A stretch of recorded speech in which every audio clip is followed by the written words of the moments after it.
பண்ணிட்டாங்களாம், முடிவு வச்சான், நாளை காலையில் நம்மளை உள்ள அனுப்பிச்சுவாங்களாம், ஒன்றும் இல்லாமல் வெறுங்கையில் போகிறோமா, இதெல்லாம் ஆல்ரெடி உங்களுக்கு தலையில் வந்துருச்சு. ஏன் அவ்வளோ அவசரமாக உங்களுக்கு அனுப்பிச்சாங்கன்னு தெரியல. அது வந்த உடனே யாராவது நீங்கள் அதை படித்து பார்த்துருந்தீங்கன்னா தெரியும் அதில் என்ன இருக்குன்னு. கொஞ்சம் படிக்கிறதுக்கு முயற்சி பண்ணியிருந்தீங்கன்னா அதில் என்ன இருக்குன்னு தெரியும். நேற்று ஒரு மீட்டிங் நடந்திருக்கு, கன்சல்டேஷன் மீட்டிங். நேற்று ஒரு கன்சல்டேஷன் மீட்டிங் நடந்திருக்கு. அந்த கன்சல்டேஷன் மீட்டிங் முடிஞ்ச பின்னால மினிட்ஸுக்கு சைன் பண்ணியிருக்கோம். அது ஒப்பந்தம் இல்லை. முதல்ல தலையில் வச்சுக்கிட்டு உங்கள் கையில் வந்துட்டு இருக்குல்ல, அது ஒப்பந்தம் கிடையாது. ஒரு மினிட்ஸுக்கு சைன் பண்ணியிருக்கோம். அந்த மினிட்ஸில் என்ன இருக்கு நான் சொல்லிடுறேன், முடிவெடுக்க வேண்டியது நீங்கள். இந்த போராட்டம் 5ஆம் தேதி ஆரம்பிக்கும் போது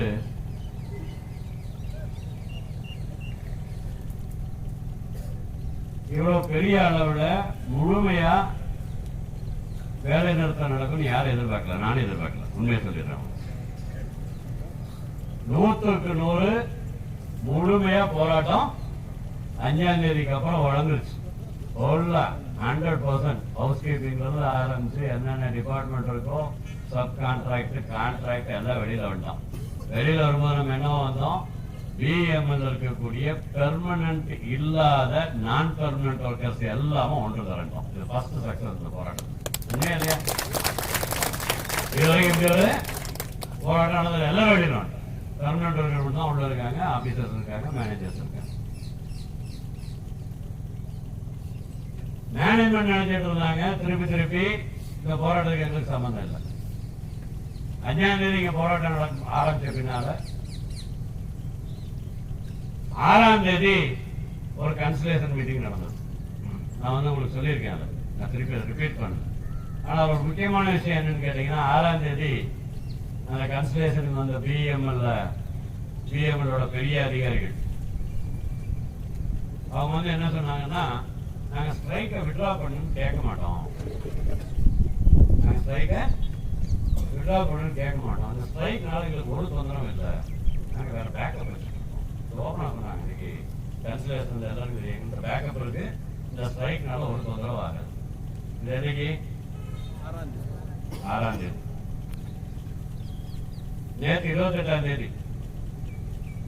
22 நாள்ல என்ன பெரிய மாற்றம்னா, தயவு செஞ்சு ஸ்ட்ரைக்கை முடிச்சுட்டு உள்ள வாங்க, நாங்க பேச்சுவார்த்தை நடத்த தயாரா இருக்கோம். யார் சொன்னது? யார் சொல்ல வச்சது? யார் சொல்ல வச்சது? நீங்க தான் சொல்ல வச்சீங்க. இந்த போராட்டத்தை கட்டுறதுக்காக நீங்க எவ்வளவு சிரமப்பட்டு இருக்கீங்கன்னு எனக்கு தெரியும். யாரும் எதிர்பார்க்காத அளவுக்கு மிகப்பெரிய ஆதரவு எல்லா பக்கமும் உங்களுக்கு வந்தது. இது கேஜிஎஃபோட போராட்டம் ஆச்சு. வீடியோலாம் விட்டான், ஆல்ரெடி பேக் எல்லாம் போட்டு ட்ரெயின் ஏறிட்டான். 1000 பேர் வர்றான், 2000 பேர் வர்றான். அவங்களுக்கு வர உள்ள போயிடுவான், அவங்களுக்கு வேலை இருக்காது. விட்டா அந்த வீடியோ விட்டானே இல்லையா? திருப்பி நோட்டீஸ் கொடுத்தான், நீ போராட்டத்துக்கு வரலன்னா வேற ஆளை கூப்பிடுவேன், எனக்கு பெனல்டி போடுறான், நீ நோட்டீஸ் வந்தே ஆகணும். இப்ப அப்படி இல்லை, பேச்சுவார்த்தை ஆரம்பிச்சிடறோம், நீ போராட்டத்தை விட்டுவான். அதோட இன்னொரு ஸ்டெப் போயிட்டாங்க. சார் அவங்க போராட்டத்தை முடிக்க மாட்டேங்கிறாங்க. எம்பி வந்து சொன்னா கேட்கல, மினிஸ்டர் வந்து சொன்னா கேட்கல, யார் வந்து சொன்னாலும் கேட்கல. அவன் போராட்டத்தை முடிக்கிறான். நான் கேட்டது அவங்க எல்லாம் சொன்னாங்க, நீ சொன்னியா பிஎம்எல் மேனேஜ்மெண்டா போராட்டத்தை முடிச்சுட்டு வாங்கன்னு சொன்னியா? நீ தான் சொல்லியிருக்க. 28ஆம் தேதி மட்டும்தான் நீ போராட்டத்தை விட்டுட்டு வாங்க. பிஎம்எல் மேனேஜ்மெண்ட் இருக்கிறது கான்ட்ராக்ட்காரங்க சொன்னா, எம்எல்ஏ எம்பிலாம் வந்து சொன்னாங்க போராட்டத்தை விடுங்க. ஆனா பிஎம்எல் என்னைக்குமே சொல்லல. நான் போராட்டத்தை விட்டுட்டு வந்திருந்தா நீ என்ன பண்ணணும்னு நினைக்கிறது. இப்பதான் நீ போராட்டத்தை விட்டுன்னு சொல்ற. ஆனா நாங்க போராட்டத்தை விட மாட்டோம்.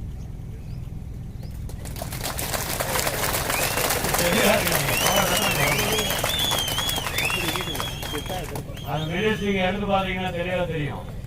போராட்டத்தை நிறுத்துறது இல்லை. தெளிவா 3 விஷயம் சொல்லியிருக்கோம். எங்கேயும் கூட யூனியனா நாங்க இந்த போராட்டத்தை நிறுத்திடுறோம்னு சொல்லவே இல்லை. ஒரு 3 விஷயம் சொல்லியிருந்தாங்க, மேல எழுதியிருக்கோம். நம்பர் 1, 31 மார்ச் 2024 பழைய அக்ரிமெண்ட் முடிஞ்சது. 1/4/2024 இருந்து புது அக்ரிமெண்ட் அமலுக்கு வரணும். முதல் கண்டிஷன். கரெக்டா? ரெண்டாவது, பேச்சுவார்த்தை நடத்தணும்னா உடனே பேச்சுவார்த்தையை நடத்துங்க. அதுக்கு முன்னால இம்மிடியேட்டா ஒரு அட்வான்ஸ் இன்க்ரீஸ் கொடுக்கணும். இப்போதைக்கு தற்காலிகமா ஒரு ஊதிய உறவை கொடுக்கணும். இது அக்ரிமெண்ட் ஆன ஒரு பாடு அதில் கழிச்சுக்கணும். ஒரு ஊதிய உறவை கொடுக்கணும் இம்மிடியேட்டா. மூணாவதா, பேச்சுவார்த்தை நடக்கும் போது எந்த தொழிலாளியும் வேலையிலிருந்து எடுக்கக்கூடாது. போராட்டத்துல பங்குபட்டாங்க எந்த தொழிலாளியும் வேலையிலிருந்து எடுக்கக்கூடாது. இவ்வளவுக்கும் நீங்க ஒத்துக்கிட்டீங்கன்னா நாங்க போராட்டத்தை வாபஸ் வாங்க மாட்டோம், தள்ளி வைப்போம். ரெண்டு வித்தியாசம். பேச்சுவார்த்தை நடக்கிறதுக்காக தள்ளி வைப்போம். இப்பவே முடிவெடுங்க. நீங்க இதெல்லாம் ஃபுல்லா எழுதாமல் இருக்கக்கூடிய விஷயம் நான் சொல்றது. எழுதிக்கிறது கிளீன் எழுதியிருப்பாங்க. யூனியன் இந்த மாதிரி 3 விஷயத்தை பண்ணாங்க. போராட்டத்தை டெவலப் பண்ண ரெடியா இருக்கும். ஆனா 1/4/2024 இருந்து அக்ரிமெண்ட் அமலுக்கு வரணும். இப்போ ஒரு தற்காலிகமா ஒரு இன்க்ரீஸ் கொடுக்கணும். இதை ஃபைனல் அக்ரிமெண்ட் நீங்க கழிச்சுக்கலாம், அட்ஜஸ்ட் பண்ணிக்கலாம். உள்ள வேலைக்கு வரவங்க பழி வாங்கக்கூடாது. போராட்டத்துல பங்கு பெற்றாங்கிற காரணத்துக்காக யாரையும் பழி வாங்கக்கூடாது, வேலையில இருந்து எடுக்கக்கூடாது. அதை பிரின்சிபல் எம்ப்ளாயர் பிஎம்எல் உறுதிப்படுத்தணும். இந்த போராட்டத்தை தள்ளி வைக்கிறது கூட நிரந்தரமா தள்ளி வைக்க மாட்டோம். 1 மாசத்துக்கு தள்ளி வைப்போம். 30 நாள் மட்டும் தள்ளி வைப்போம். ஏன்? நான் அதே விலைக்கு சொன்னேன் அவங்களுக்கு. இப்போ உதாரணத்துக்கு நான் சொல்றேன். ஒரு மாசத்துக்கு 2000 ரூபாய் 3000 ரூபாய் ஜாஸ்தி கொடுக்குறேன்னு சொல்றேன்னு இப்போதைக்கு தற்காலிகமா.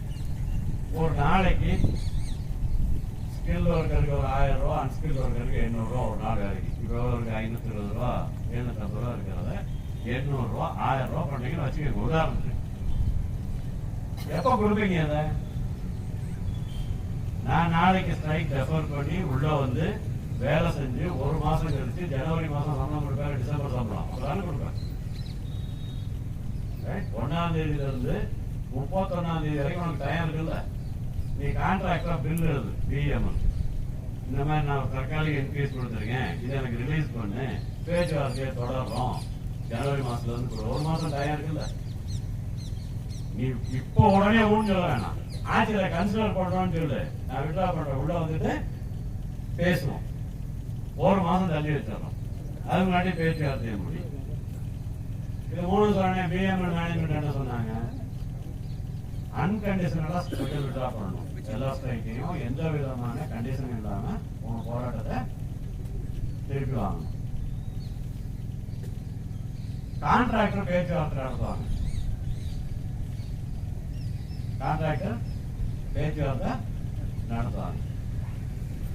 கான்ட்ராக்டர் பொறுப்படுத்துவாங்க.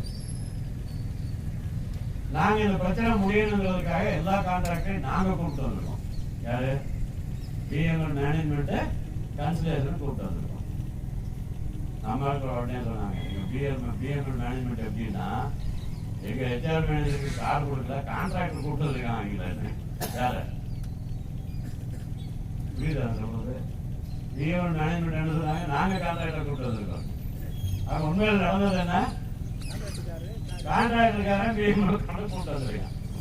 நான் கான்ட்ராக்டர் ஆட்சி பாவடு உங்களோட பேசுறேன்னு சொல்றாங்க. நீ வேற முன்னாள் வரிசையில் உட்காந்துருக்க, அவங்க பின்னால உட்கார வச்சுட்டு நீ கொடுத்துரு, பொறுப்படுத்து, சம்பளம் ஜாஸ்தி பண்ணு. அப்புறம் நீ மேனேஜ்மெண்டோட பேசி ஓகே சொன்னீங்க. அது எப்படி எனக்கு முடியும்? அப்புறம் ஏன் பொறுப்படுத்துக்க? என்னால முடியாதுன்னு ஒதுங்க. ஒரு பொறுப்படுத்தா பொறுப்படுத்துக்க, இல்லன்னா சரி சொல்லு. நான் ஒரே வார்த்தை கேட்டதோட நீங்க வசதியா உட்காந்துருக்கீங்க. இந்த பிஎம்எல் கம்பெனிக்காக இந்த பிஎம்எல் பண்ணக்கூடிய எல்லா உற்பத்திக்கும் காரணமா இருக்கக்கூடிய தொழிலாளி 5ஆம் தேதியில இருந்து போராட்டத்தில் உட்காந்துருக்கான். 2000 பேர் 2500 பேர் ஒவ்வொரு நாளும் மத்தியானம் டென்ட்ல சாப்பிடுறாங்க. இதுதான் இவரோட கணக்கு. அட்டண்டன்ஸே எத்தனை தட்டு சாப்பாடு காலியாக இருக்கு. உண்மையிலேயே வேற யாராவது வந்து சாப்பிட்றாங்க, இல்லைங்க திருவள்ளுவர் சாப்பிட்றானா போராட்டத்தில் இருக்கோம் தான். கேஜிஎஃப் காரன் வந்து நமக்கு சாப்பாடு கொடுக்குறானே தவிர இங்க இருந்து உள்ளூர் மக்கள் யாரும் கூட இந்த உள்ளூர் பொதுமக்களும் பெருமக்கள் வந்து உங்க சாப்பாடை சாப்பிட்டு போகலாம். அவங்க தான் உடனே நமக்கு சாப்பாடு கொடுத்துட்டு இருக்காங்க. உண்மையா இல்லையா? இங்க ஏதாவது வேற யாராவது வந்து சாப்பிட்டு இருக்காங்களா? இங்க சாப்பிட்றதா அட்டண்டன்ஸ். 2500 பேர் 5ஆம் தேதியில இருந்து போராட்டத்தில் உட்கார்ந்து இருக்கும் போது ஒன்னால எப்படியா நிம்மதியா சாப்பிட முடியுது? நாங்க என்ன கேட்டோம்? 6ஆம் தேதி ஒரே வார்த்தை சொல்லு, நான் பேச்சுவார்த்தை நடத்துறேன் முடிக்கிறேன். பேச்சுவார்த்தை ஆரம்பிச்சாலும் நாங்க ஸ்ட்ரைக் நிறுத்துறோம்னு சொன்னோமா இல்லையா? அன்னைக்கே சொன்னோம்ல நம்ம 24 வரைக்கும் இப்போ வந்து உனக்கு தெரியுது, எப்ப தெரியுது ப்ரொடக்ஷன் நின்று வச்சு கான்ட்ராக்ட் லேபர் இல்லாட்டினா வேலை நடக்காது. உடனே போராட்டத்தை முடிக்கிறேன். இப்ப வந்து என்ன சொல்ற, அன்கண்டிஷனல் நான் பேச மாட்டேன். இதை கேட்டு கேட்டு எங்களுக்கு காது பிடிச்சு போச்சு. பழைய ரெக்கார்டு. நீ பேசுறியா, பேச்சுவார்த்தை முடிக்கிறியா, இப்ப எழுது. இல்ல எழுத மாட்டோம். டிஎல்சி எழுதி தரதில்ல. நான் அந்த மாதிரி அட்வைஸ் பண்ணேன், கேட்கல. மேனேஜ்மெண்ட் எப்படி சொல்றாங்க, யூனியன் எப்படி சொன்னாங்க, மேனேஜ்மெண்ட் எப்படி சொல்றாங்க, கான்ட்ராக்டர் எப்படி சொல்றாங்க. நான் பேச்சுவார்த்தை நடத்த தயாரா இருக்கேன், ஸ்ட்ரைக் விட்ரா பண்ணிட்டேன். என்ன டைரக்ஷன் உங்களுக்கு வந்திருக்கக்கூடிய லெட்டர்ல கிளியர் அந்த பாராகிராஃப் படிக்க, எல்லாரும் படிச்சீங்கன்னா தெரியும். The conciliation officer directs the management. Management யாரு? BML contractors. டைரக்ட் என்ன? உத்தரவு போடுறாங்க. நீங்க என்ன செய்யணும்? முதல்ல ஒரு 5ஆம் தேதிக்குள்ள யூனியன் என்ன சார்ட்டர் ஆஃப் டிமாண்ட் கொடுத்திருக்கோ அது ஒவ்வொரு டிமாண்ட பத்தியும் உங்களோட அபிப்பிராயம் என்னன்னு ரைட்டிங்ல கன்சலேஷன் ஆபீசர் முன்னால சப்மிட் பண்ணணும். 9ஆம் தேதிக்குள்ள கன்சலேஷன் ஆபீசர் முன்னால சப்மிட் பண்ணணும் அப்படின்னு டைரக்ஷன். அவங்களுக்கு யூனியனுக்கு conciliation officer advises the unions to defer the strike. போராட்டத்தை இத ஸ்ட்ரைக்க தள்ளி வைங்க அப்படின்னு அட்வைஸ் பண்ணிருக்கேன். நாங்க உடனே சொன்னோம் தள்ளி வைக்க மாட்டோம், போராட்டம் தொடரும். ஆனா உங்களோட வார்த்தைக்கு நாங்க மரியாதை கொடுக்கிறோம். அதனால நீங்க என்ன எழுதிருக்கீங்களோ அதுக்கு நாங்க சைன் பண்றோம். நாங்கெல்லாம் சைன் பண்ணிட்டு சொல்லிட்டு வந்தோம். மேனேஜ்மெண்ட் சைன் பண்ணோம், கான்ட்ராக்டர் சைன் பண்ணோம். நீங்க அந்த உங்களுக்கு சர்க்குலேட் ஆகக்கூடிய அந்த மினிட்ஸ் இப்ப படிச்சு பாருங்க, தெரியும். நான் சொன்ன பின்னால அப்படியே படிச்சு பாருங்க. நாங்க எதுவுமே எழுதாம சைன் பண்ணிருக்கோம் யூனியன் லீடர். நீ என்ன சொல்லியிருக்கியோ அது பிரகாரம் 9ஆம் தேதி அவங்க கொடுக்கட்டும். நீங்க அட்வைஸ் பண்ணிருக்கீங்க, உங்க அட்வைஸை மதிக்கிறோம். ஆனா ஸ்ட்ரைக்கை விட்ரா பண்ண மாட்டோம். நாங்க என்ன சொல்ல வேண்டிய இது நிறைய பேருக்கு புரியல. வந்து நான் இங்க என்ன நாங்க டிஸ்கஸ் பண்ணோம் அதெல்லாம் புரியாம வந்து உங்களுக்கு நிறைய சொல்லிட்டே இருக்காங்க. நாங்க எழுத வெளியில வந்த பின்னால என்னைக்குமே மீட்டிங் முடியறதுக்கு முன்னால எப்படா கிளம்பி போவோம்னு காத்துட்டு இருக்கக்கூடிய பிஎம்எல் மேனேஜ்மெண்ட் கான்ட்ராக்டர்ஸ் விட்டா போதுன்னு காத்துட்டு இருக்கிறவன் நாங்க வெளியில வந்துட்டோம். அவன் உள்ளே உட்காந்துருந்தான். எங்க ஆர்எல்சிக்கிட்டே என்னமோ அது பண்ணுங்க, நீங்க டைரக்ட் பண்ணுங்க. அவங்க ஆர்எல்சிக்கு என்ன பிரஷர்னா பேச்சுவார்த்தை முடிஞ்சிருச்சு. கன்சலேஷன்ல நாங்க அட்வைஸ் பண்ணதை யூனியன் கேட்கல, நாங்க அட்வைஸ் பண்ணது மேனேஜ்மெண்ட் கேட்கல. அதனால இந்த கன்சலேஷன் பெண்டிங் வச்சு பிரயோஜனம் இல்லை. அதனால ஃபெயிலியர் பண்ணி போட்டுக்கணுங்க. இந்த விஷயத்தை நீங்க கொஞ்சம் அமைதியா பொறுமையா கேட்கணும். அப்பதான் அந்த சட்டம் புரியும் உங்களுக்கு.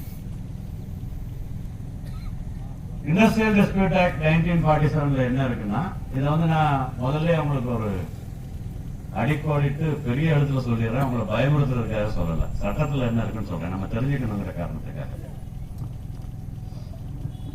சட்டத்துல என்ன இருக்குன்னா, இந்த மாதிரி ஏதாவது ஒரு கன்சிலியேஷன் ஃபெயிலியர் ஆயிடுச்சுன்னா